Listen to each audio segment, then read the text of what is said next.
오늘은 사명의 삶이라는 말씀을 가지고 왔습니다.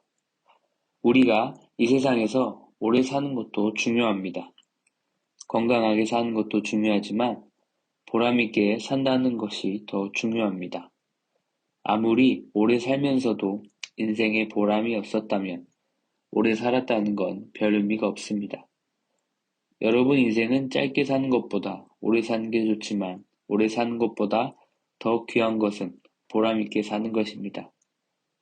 우리 예배당의 어둠을 밝혀주는 전기, 이 전기를 통해서 이렇게 밝혀주는 이 전구를 에디슨이 수없이 실패를 거듭하면서 연구하고 연구해서 만들어 우리에게 주었습니다.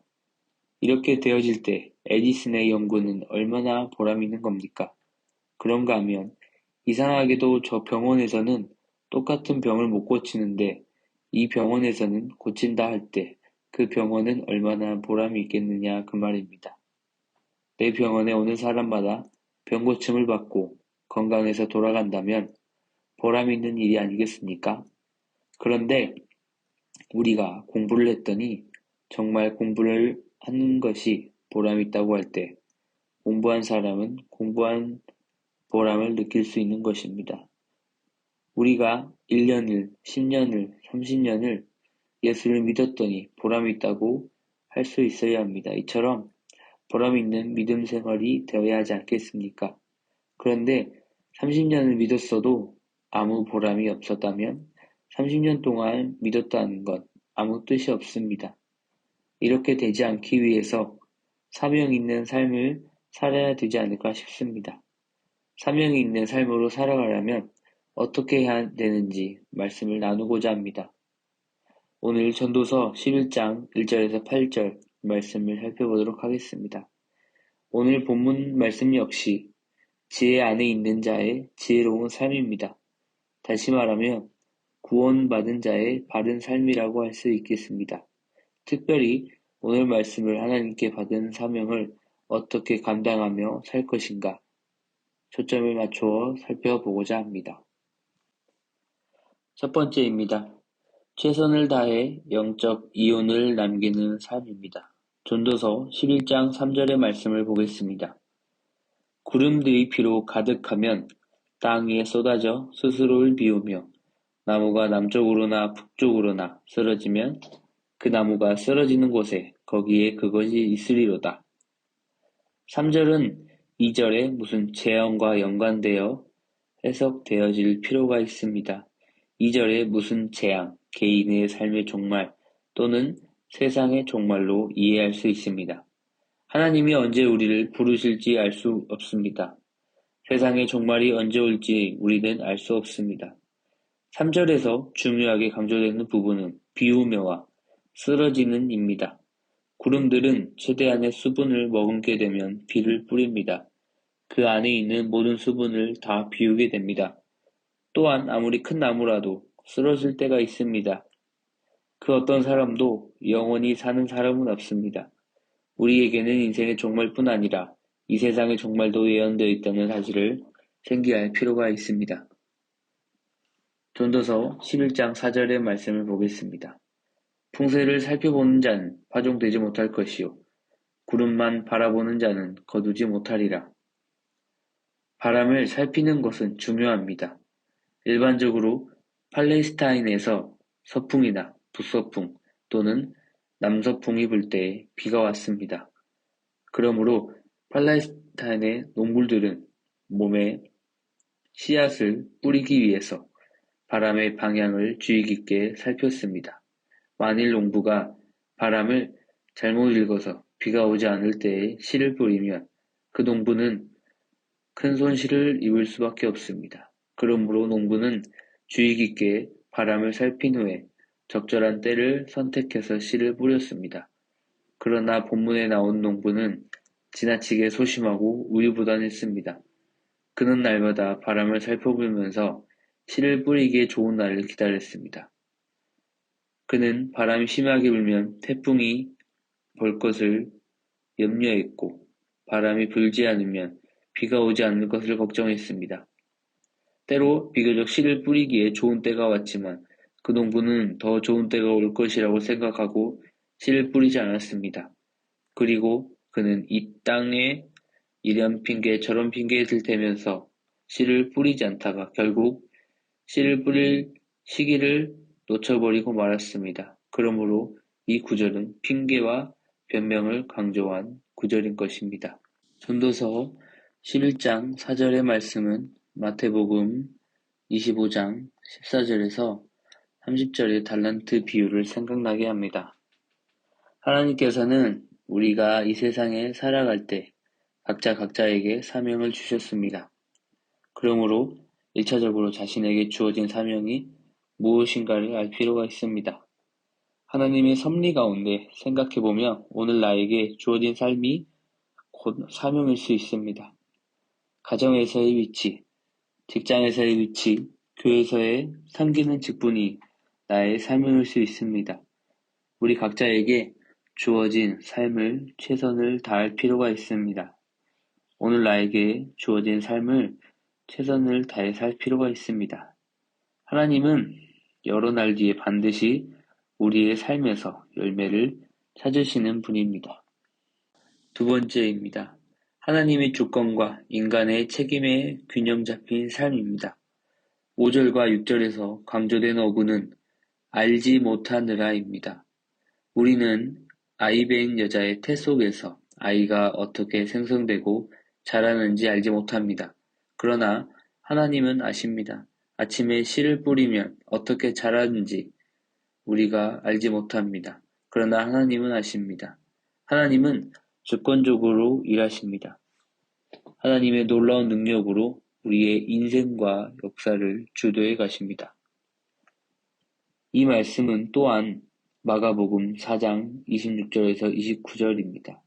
또 그분께서도 이르시되 하나님의 왕국은 마치 사람이 씨를 땅에 심는 것과 같으니 그가 밤낮으로 자고 깨고 할 때에 그 씨가 돋아나서 자라되 어떻게 그리 되는지 그가 알지 못하느니라. 이는 땅이 스스로 열매를 맺기 때문이니 처음에는 잎사귀요 다음에는 이삭이요 그 뒤에는 이삭의 알찬 곡식이라. 그러나 열매가 맺히면 그가 즉시 낫을 테나니 이는 수확할 때가 이르렀기 때문이라 하시니라. 하나님은 주권적 역사로서 당신의 구속 역사를 이루어 가시지만 또한 그 과정에서 우리의 책임을 요구하십니다. 하나님은 무턱대고 요구하시지 않습니다. 가르쳐 주십니다. 우리가 해야 할 일을 깨닫게 하십니다. 그러면 우리는 그 일을 하면 됩니다. 하나님의 뜻에 집중하고 그 뜻을 알기 위해 기도하는 것, 그리고 그 일을 이루기 위해 최선을 다하는 삶은 인간의 책임입니다. 우리가 하나님께서 이루어가시는 일을 알 수는 없지만 하나님의 주권과 인간의 책임에 균형 잡힌 신앙의 삶을 살아야 하겠습니다. 세 번째입니다. 늘 하나님 앞에 겸손한 삶을 살라입니다. 진실로 빛은 달콤한 것이요 눈으로 해를 바라보는 것은 즐거운 일이로다. 그러나 사람이 여러 해를 살며 그 모든 해를 기뻐할지라도 어두운 날들이 많을 터인즉 그런 날들을 기억할지로다. 다가온 것은 다 헛되도다. 전도서에서 설교자는 우리가 땀 흘려 노력한 대가로 가족과 함께 즐길 수 있는 것이 하나님의 은혜요 선물이라고 말했습니다. 아무도 이런 특권을 누릴 수 없습니다. 가진 자는 더 가지려고 쉬지를 못합니다. 가진 자가 누릴 수 있는 유일한 즐거움은 돈의 입출금과 그가 행하는 일들을 직접 챙겨보고 알 수 있는 것입니다. 그러나 그에 대한 대가는 혹독합니다. 그는 밤에 잠을 잘 수가 없습니다. 수많은 사람들을 관리해야 하는 부담 때문에 마음에는 짐이 많습니다. 욕심 없이 살아갈 수 있는 마음, 자족할 수 있는 마음, 모든 일을 하나님의 섭리에 맡길 수 있는 삶은 진정한 즐거운 삶일 것입니다. 또한 설교자는 어두운 날들을 기억하라고 권면하고 있습니다. 여기에서 기억하라라고 번역된 말은 잊지 말고 마음에 명심하라라는 말입니다. 성경에서 이 말은 종종 소중한 것을 잊지 않고 명심할 것을 공고할 때에 사용되고 있습니다. 여기에서 어둠으로 번역된 말은 어둠뿐 아니라 비유적으로 고통, 고난 또는 공포를 의미하기도 합니다. 사람은 밝은 날을 만날 때가 있지만 때로 어둠과 고통의 날이 찾아올 수도 있습니다. 그러면 왜 하나님께서 이런 어두운 날들을 우리에게 주시는 것입니까? 전도서 7장 14절 말씀입니다. 형통하는 날에는 기뻐하되 역경을 당하는 날에는 깊이 생각하라. 하나님께서 또한 이것과 저것을 마주보게 두신 것은 사람이 자기 뒤에 일어날 일을 찾지 못하게 하려 하심이로다. 하나님께서 우리로 하여금 우리의 삶을 깊이 들어가 보도록 하시기 때문입니다. 인간은 하나님이 원하시는 방향과 다른 길을 가려고 할 때가 있습니다. 하나님이 기뻐하시지 않는 일을 하려고 고집을 피울 때가 있습니다. 자신에게는 죄악을 회개하지 않으려고 할 때가 있습니다. 하나님은 이런 우리를 징계하십니다. 하나님은 우리를 양자로 받아주신 것입니다. 하나님 아버지가 거룩한 것처럼 그 아들도 당연히 거룩해야 합니다. 하나님은 여러 고난을 통해 우리를 성숙하게 하실 것입니다. 우리의 즐거운 날들 속에 어두운 순간들이 있는 것은 우리를 사랑하시는 하나님의 뜻입니다. 어떤 순간에도 교만치 않고 하나님만을 바라보게 하시기 위한 하나님의 그 자녀를 향한 배려의 마음입니다. 우리가 이런 사실을 알 때 우리는 어두운 날들을 경험할 때 낙심하거나 좌절하거나 불평하지 않을 것입니다. 도리어 겸손히 기도할 것입니다. 우리의 인생의 주인이신 하나님이심을 모든 인생들의 본분에 하나님을 경외해야 한다는 사실을 기억하고 날마다 돌이켜 생각하라는 것입니다. 장래의 일을 알지 못하는 우리가 할 수 있는 일은 현재 그리고 오늘의 삶에 최선을 다하는 것입니다.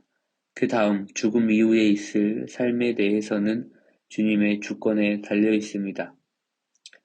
인생의 온갖 낙을 누리던 전도자는 헛되고 헛된 것이 인생이라고 강조합니다. 그러나 하나님 안에 있으면 헛된 것이 헛된 것이 아니며 유익한 것이 된다는 사실을 말하고 있습니다. 하나님의 시선을 바라보고 하나님의 시각으로 들을 때 우리는 현재의 삶을 최선을 다한 삶으로 이어져 나갈 것입니다. 하루는 참 짧습니다. 아니, 하루뿐만 아니라 한 해도 짧습니다. 올 한 해 하나님께서 맡겨주신 우리의 매 순간을 우리와 더불어 살아가는 이웃들과 함께 지어져 감으로 주님의 선한 뜻을 이루어드리는 하나님의 대책이 되시길 소망합니다. 매 순간을 주님과 동행하실 때 우리 인생은 결코 짧지 않고 주님의 대책으로 살아가시기를 기도드리겠습니다. 기도드리겠습니다. 하나님, 새로운 한 해를 다시 시작하게 해주셔서 감사합니다. 인생의 온갖 낙을 누리던 솔로몬은 인생이 헛됨을 알았습니다. 그러나 그는 인생이 덧없음을 깨닫는 순간이 영원하신 하나님을 생각하고 하나님께서 기뻐하시는 나누는 삶을 살아갈 때 결코 헛된 것이 아님을 깨달았습니다. 우리에게 맡겨주신 2022년을 우리와 더불어 살아가게 하신 사람들과 함께 지어져 가는 한 해로 잘 세워가게 하옵소서. 그리하여 우리가 살아갈 날들이 헛된 날이 아니라 복되고 복된 날로 이어지게 하옵소서. 이 모든 말씀 예수님 이름으로 기도드립니다. 아멘.